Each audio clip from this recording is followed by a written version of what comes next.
Hi, good morning. How did you sleep last night? Did you have a good night rest? Or did you have a miserable night? Did you turn and toss all night long until the wee hours of the morning? That used to happen to me when I was 16 years old. I used to daydream all night long until the wee hours of the morning. I would have lost my beautiful mind if it wasn't for one of the mentors of mine. She was a pretty old lady. She died before I was born. I met her through her books, and this is what she said. If you repeat a trend of thoughts, if you imagine a trend of thoughts over and over and over and over, sooner or later, you will lose the sense of reality. This simply means you will not be able to discern what is imagined and what is real. You know, she also told stories of successful, beautiful young ladies who were married to very good husbands. But guess what? They were very miserable because the imagination and reality was not the same. I did not want this to happen to me, so I stopped. And when I go to bed, I think about Bible verses or I replay Bible stories in my head. Why are you talking about imagination? What does it have to do with goals, New Year's resolution, being successful and happy? Everything. This is one of the most important things I'll ever say to you. So come, listen. Discipline your mind to stay focused. Control your thoughts and imagination. Is that it? Yeah, I thought this would be your reaction. This was my reaction also. I thought this was so simple. But when I observe how not controlling your thoughts and your imagination impact those around us, those around me, I became a believer. Your happiness, your success, your relationship, your future life depends on being able to control your thoughts. Your thoughts and your imagination invades and influences everything in your life. Your health depends on it. Your success depends on it. Your happiness depends on it. And if you don't control it, you live a miserable, unsuccessful life. If you are miserable, depressed, anxious, unsuccessful, sick, and dying, your thoughts is responsible for it. Now I get your attention. So let's move on.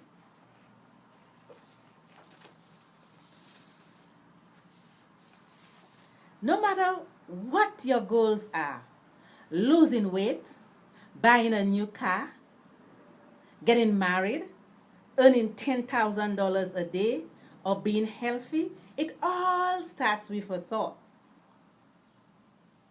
Your thoughts can either make you or break you.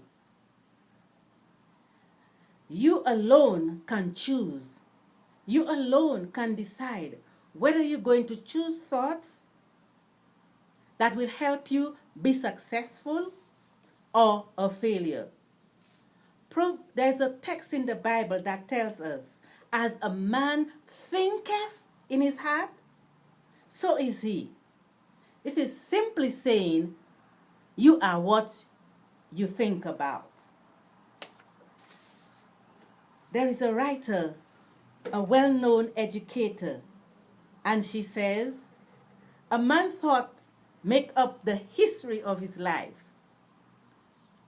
So it would be more accurate when you see someone to say, how are you thinking? You know, I work with kids And they are at the start of life. And their thinking is very basic. You know, most of them are disturbed kids. I remember when they come to my office, I always ask, how was your day? And one day, an 8-year-old came to my office, and I said, how was your day? And he said, I had a very happy day. And I said, what? And I repeat myself. And he said, yes, I had a very happy day. I had a good day. And I said, you fought with a kid at school. The teacher sent you to the principal's office. You spent the whole day sitting. When your mother came, she was very disappointed and angry at you. When you went home, you were not allowed to play video games or watch television. The kid said, I feel very happy. That kid must have had some good thoughts going on. And you may say to me, what about all the things that happen? All the bad things that happen every day in our lives? It is not the events that make you happy, sad, or depressed. It is your thoughts about the events. That kid, although a bunch of bad things happened, he was able to maintain good thoughts. Your thoughts generate feelings. Your feelings generate behavior.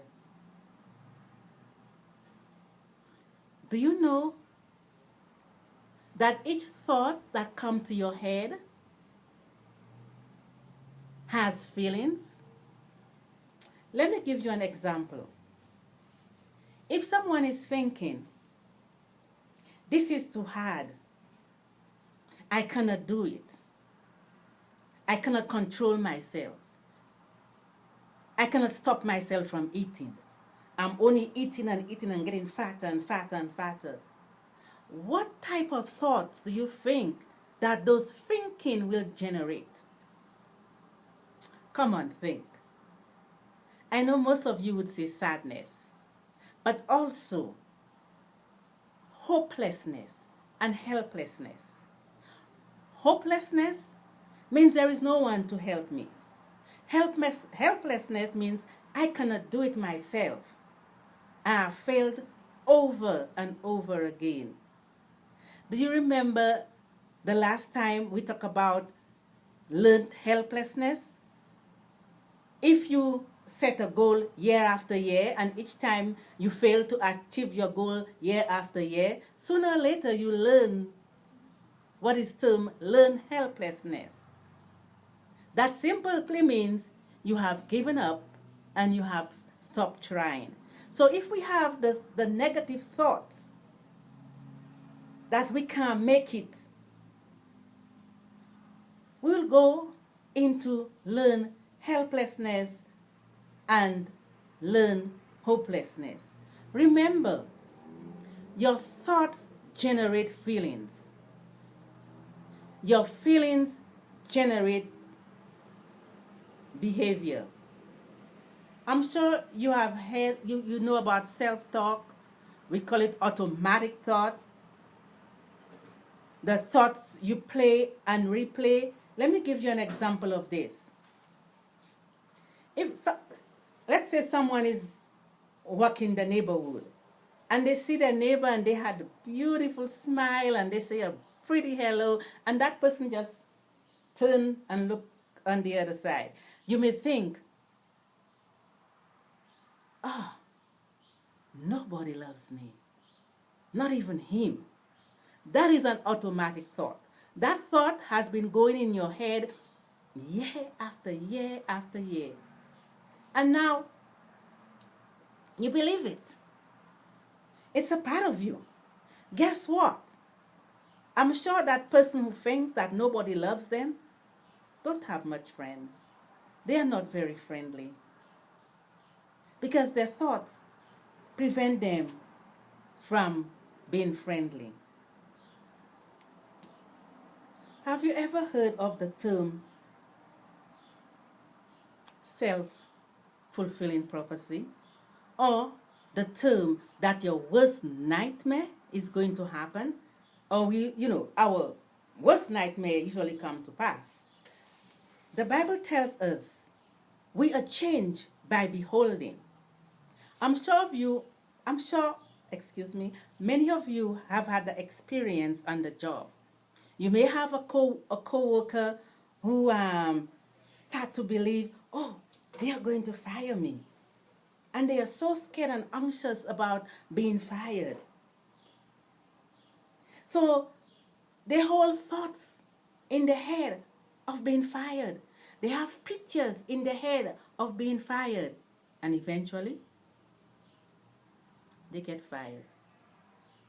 So I'm saying to you, whatever you hold in your mind, whatever you hold in your head, in your eyes, you are becoming. Yes. Whatever. It could be, sometimes people in relationship, husband and wives, the husband or the wife has done some horrible things, but they stay together. But the sad thing is, the wife or the husband keep replaying that negative things over and over and over and over in the head. And they would tell me, oh, I have forgiven him. You know what? I do not know which one is worse. The person who first did the abuse, or the person who is re-abusing themselves over and over and over again by replaying that negative stuff in their brains. Even replaying the negative things over and over that someone do to us, we are holding and we are becoming. It is as serious as that. That is why the Bible tells us to forgive. When we forgive, we let that go. And as long as we are playing and replaying and re-traumatizing ourselves, there is no place for healing.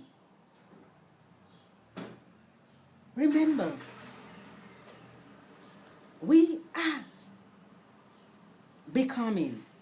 Another point I want to make is that our thoughts are a command.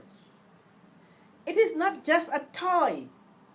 When you sit down there and you are daydreaming and, sometimes we go into those daydreams that make us happy for the moment, or some people just stay in daydreams that are morbid. They have bad thoughts. Whatever those thoughts, it is not a toy, it's a command. Because remember, our brain forms pathways.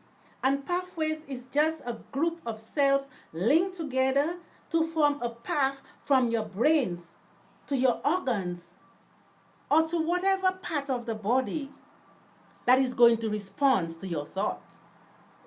So when you think, you are preparing the body for action.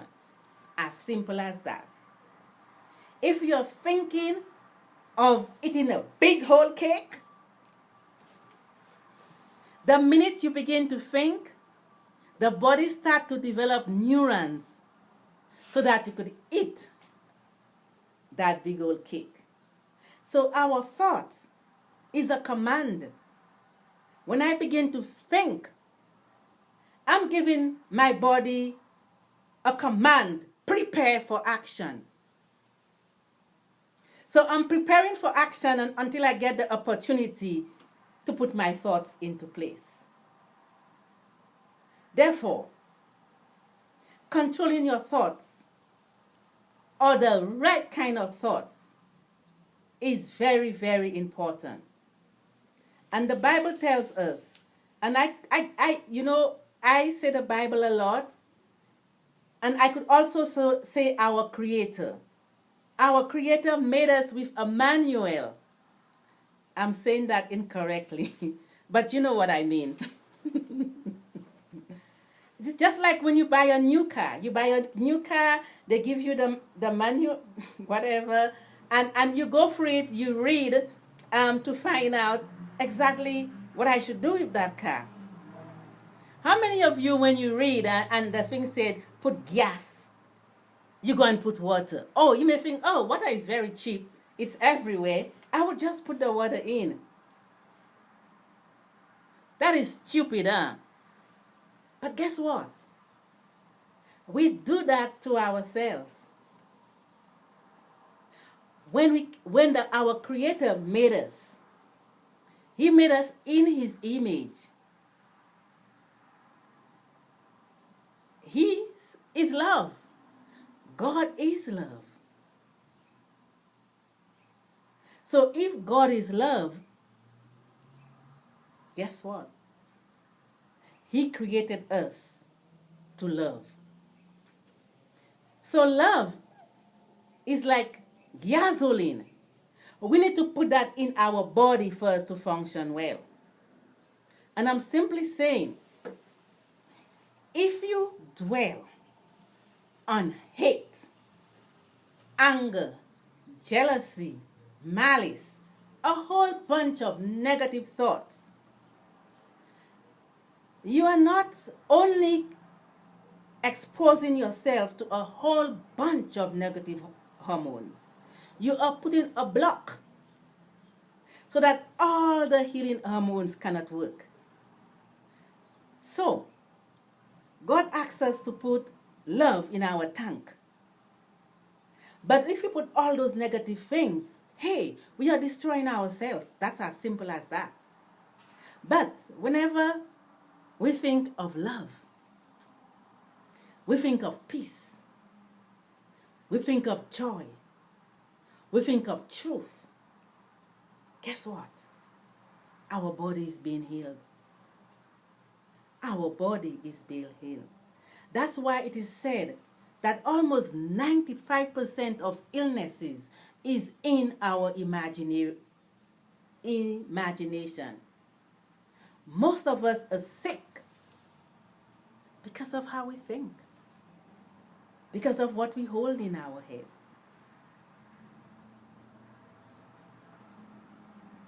Will you hold love in your heart? Someone said, God wired our brains up for love. And if we feed our brain with lovely thoughts, true thoughts, wonderful thoughts, thoughts of peace, thoughts of justice, we will not be depressed. We will not be anxious. We would not be frustrated. And we would be able to achieve and be successful. I know you have a lot of thoughts in your head. And one of them is, and I have heard it very often, I have tried, and I have tried, and I have tried, and I just can't control my thoughts. This is what I have to say to you. If a maker of the car says to you, that car can go 10,000 miles an hour, even though you may not believe it, he's the maker of the car, he knows. I'm saying this, if God tells us to control our thoughts, it means that we can. He said in his book, The Books of Books, I just forget my train of thought, what I was about to say. But it says, with God, all things are possible. And with you and your Maker working together, you will be able to change your thought.